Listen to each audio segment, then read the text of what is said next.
Boleh kalau kita buat rupuk dalam belindai kubur, tak boleh, hukum dia haram nah. Apabila hari raya pergi kubur, jangan cabut rupuk atas kubur mak ayah kita. Ingat, benda yang tumbuh atas kubur mak ayah kita tu ia berzikir. Apabila berzikir, manfaat kat mak ayah kita tu. Kita pergi kubur, jangan cabut rupuk atas belindai dia, atas kawasan belindai kubur dia tu jangan cabut. Bersih ke sapuh kos tu saja. Hak biar tak apa, hak lepas pada belindai dia ke jalan hak lepas lalu tu tak apa nak bersih ke. Ni AJK masjid mengadakan gotong royong bersih kubur. Allahnya bersih, licin habis. Tujuan Nabi zaman dia ambil pohon kayu cocok atas kubur. Tujuan dia supaya zikir pokok tu turun ke kubur. Ni kita pergi cabut bersih pula. Haram hukum dia. Pak mazhab kata haram. Hak berat lagi ayah dia mati. Dia pun cari pokok bunga atas kubur ke.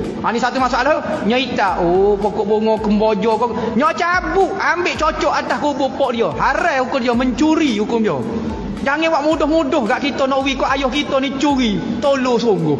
Biar ya zikir kat pak ayah hamba pula. Hukum dia haram kalau cabut. Kalau tak cabut, hamba gepih. Teh sikit ni, kita gepih. Tak cabut, kita gepih, ambil cocok di ayah. Tu tak apa. Jangan cabut langsung. Jangan ajar anak kita pergi kubur, jangan cabut rupuk. Kecil pun biar dia sikit, biar turun kepada kita nak berzikir kubur 24 jam, taubat lillah dah wadah. Biarlah tanah benda-benda lagu tu. Kita ada pasu bunga banyak, okey tanah atas kubur mak ayah kita. Tanah. Biarlah nampak pokok, tak apa. Biar dia berzikir situ. Ni pasu bunga dak letak depan rumah kita, tak ada pedah. Tengok, ambil 2 3 tanah atas kubur mak kita. Ngacung atas kubur tak boleh kau. Sebab jadi rupuk tumbuh dengan banyak. Hamba royak dah sana. Jangan dok ngacung atas kubur. Racung nyanyi orang tua kita dok bawah tu, nyanyi racung orang tua dia. Apa jenis spesies orang dok tidur lagu mana kita dengar tidur orang mari semua racung rupuk atas muka kita. Memanglah dia alai ni tak nampak. Alai barzah tu dia nampak kita tu. Dalam hadis Nabi kata siapa dia ziarah kubur orang Islam, hari Khamis, hari Jumaat, hari Sabtu, 3 hari ni dalam seminggu. Khamis, Jumaat, Sabtu. Tuai kubur tahu. Tengok kita mari. Selain daripada tu, selain hari satu hari apa? Hari Ahad, Senin, Selasa, Rabu. 4 hari lagi.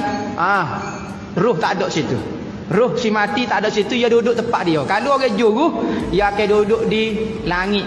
Dipanggil tempat roh, dipanggil Illiyin. Tempat roh Illiyin. Kalau roh jahat, dia akan duduk di ni, patak bumi ni, tengah-tengah ni, kawah api tu dipanggil Sijin. Tu tempat roh orang jahat. Selain daripada tu, dia duduklah 3 hari tu, dia duduk kubur. Sebab tu sunat ziarah hari Jumaat. Moleknya lah. Hari Sabtu dengan hari Khamis tu dia panggil sempena hari Jumaat. Boleh juga. Tuai kubur tu ada situ. Sebab tu sunat kita pergi kubur kecek. Allah lamanya tak makan sambal petai cik. Allah sedapnya lah. Cik kata baca Fatihah tak sudah buah serabut aku. Kita kecek tak apa. Dalil dia Rasulullah ajar kepada Sayyidina Aisyah suruh kecek dengan kubur. Sayyidina Aisyah tanya kepada Rasulullah, ya Rasulullah, hamba ni tak biasa lalu kubur. Apabila lalu tu hamba nak ayat apa dia? Ada kau doa kau ucap. Rasulullah kata ayat lagu ni. Pertama beri salam, Rasulullah kata assalamualaikum ya ahlal kubur. Kedua doa kepada dia, ghafarallahu lana walakum. Mudah-mudahan Tuhan ampun dosa hamba dan dosa kamu semua. Dua doa. Beri salam, doa, kecek sikit. Antum salafuna wa nahnu bil as. Munggi dulu. Lepas ni hamba pula pergi. Tu bukan doa tu. Tu kecek dengan orang kubur. Lepas tak boleh ngacung, hanya mesej. Dia lagi. Nak tanya tak puas hati berkali kerja dia mesej kubur kali. Beratlah kamu. Mesej tak apa dah. Mesej ni pendek lah buat kemah gitu. Tu tak apa. Jangan cabut amak dah. Cabut ni haram. Pak mazhab kata haram. Cabut ni cabut langsung lah, maknanya tak ada lah. Tapi kalau kita mesej betul kau apa dia tak apa. Hak tu atas kubur dah. Jalan-jalan dia tak apa, jalan ke. Tempat jalan tu tak apa, jangan atas kubur. Kaedah dia benda yang tubuh di atas kubur milik si mayat. Macam milik dia lah. Kalau kita ambil macam curi lah. Mayat tak boleh memiliki harta, tapi dia panggil milik dia.